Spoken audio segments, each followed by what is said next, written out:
হৰে কৃষ্ণ। ভগৱান শ্ৰীকৃষ্ণ চৈতন্য মহাপ্ৰভুৱে কয় যে একাদশী পালন কৰাটো ভক্তিময় সেৱাৰ এক বিশেষ অংগ।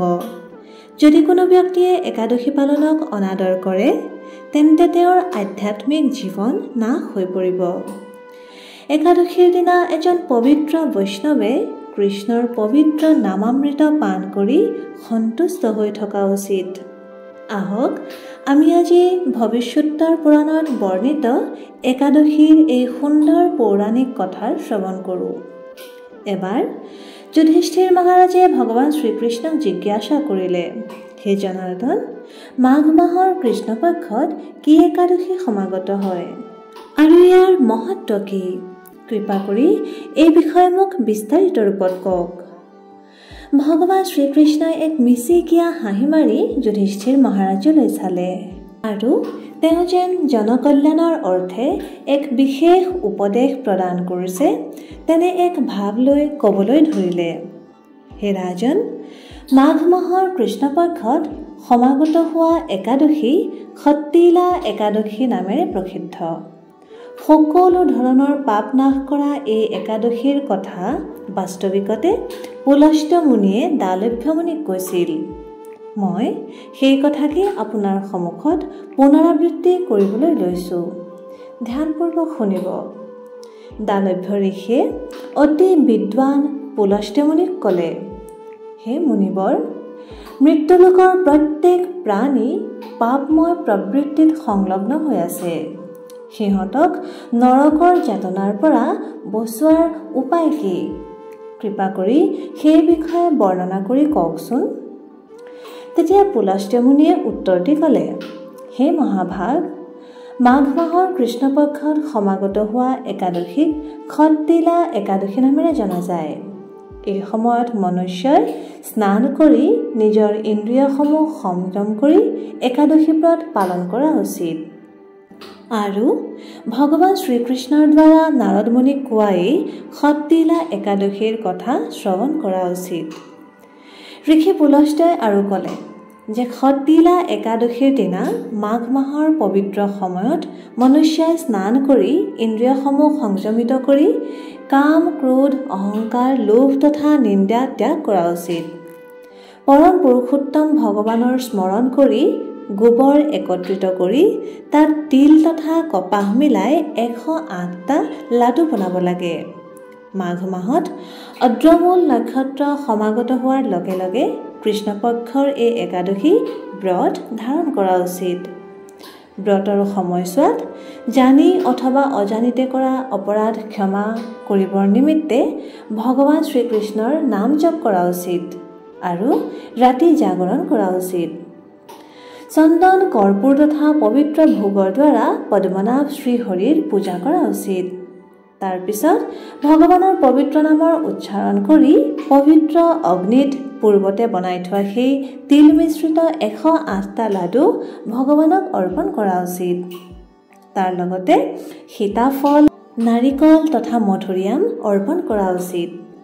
যদি এই সকলোবোৰ উপলব্ধ নহয় তেন্তে ইয়াৰ বিকল্পত চুপাৰিও অৰ্পণ কৰিব পৰা যায়। খট্টিলা একাদশীত তিলৰ দান দিয়া, তিল সেৱন কৰা, তিলৰ দ্বাৰা স্নান কৰা, তিল থকা জল সেৱন কৰা, তিলৰ দ্বাৰা যজ্ঞৰ হৱন কৰা আৰু গাত তিলৰ প্ৰলেপ লগোৱা, এই 6টা কাৰ্য কৰাৰ বিশেষ মহত্ব আছে। তিলৰ সৈতে জড়িত এই 6টা কাৰ্য কৰা হয় বাবেই এই একাদশীক খট্টিলা একাদশী বুলি কোৱা হয়। এই একাদশীৰ বিষয়ে কোৱা হৈছে যে যি ব্যক্তিয়ে এই খট্টিলা একাদশীৰ দিনা তিল দান দিয়ে তেওঁ 1000 বছৰ পৰ্যন্ত স্বৰ্গবাস লাভ কৰে। এই একাদশীৰ সৈতে জড়িত সুন্দৰ কথা হৈছে এনেধৰণৰ।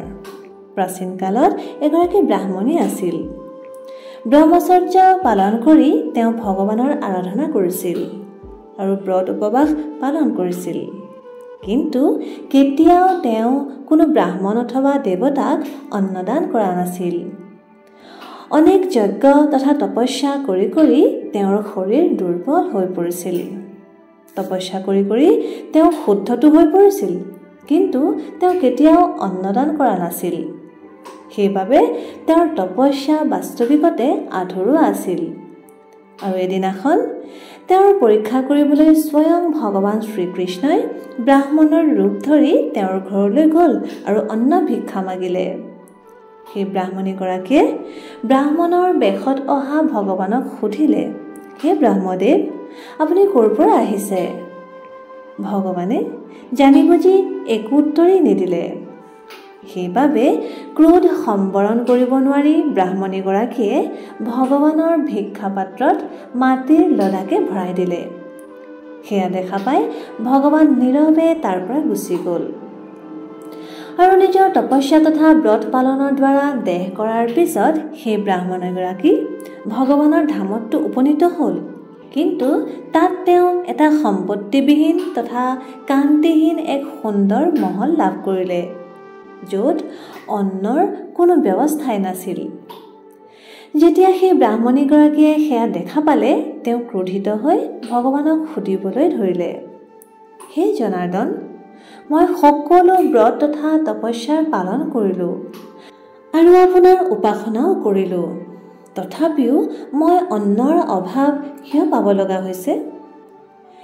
এই কথা শুনি ভগৱানে উত্তৰ দিলে, হে সাধ্বী, তুমি তোমাৰ ঘৰলৈ ঘূৰি যোৱা।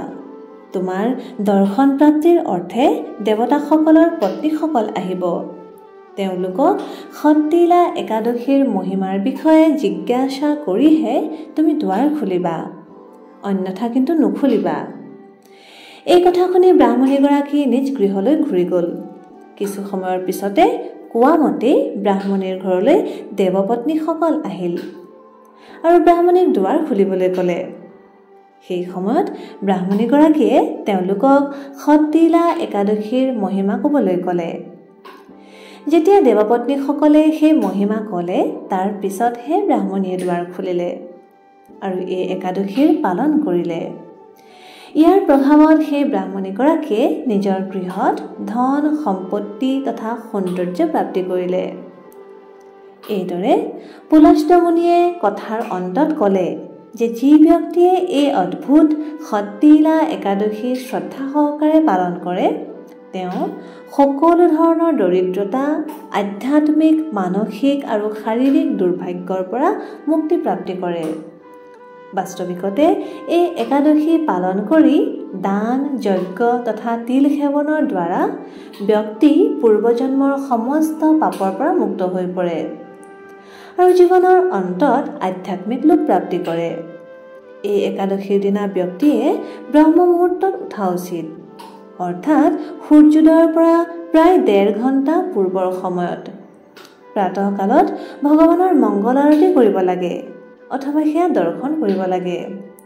সেই দিনটোত যিমান পাৰি সিমান হৰে কৃষ্ণ মহামন্ত্ৰৰ অৰ্থাৎ হৰে কৃষ্ণ কৃষ্ণ কৃষ্ণ হৰে হৰে, হৰে ৰাম ৰাম ৰাম হৰে হৰে এই মহামন্ত্ৰৰ জপ কৰা উচিত। তুলসী দেৱীৰ পূজা অৰ্চনা কৰা উচিত, তেওঁক জল অৰ্পণ কৰা উচিত তথা তেওঁৰ অতি কমেও 3 বাৰ প্ৰদক্ষিণ কৰিব লাগে। এই দিনটোত তুলসী দেৱীৰ সন্মুখত বহি হৰে কৃষ্ণ মহামন্ত্ৰৰ জপ কৰিলে অধিক ফল প্ৰাপ্তি হয়।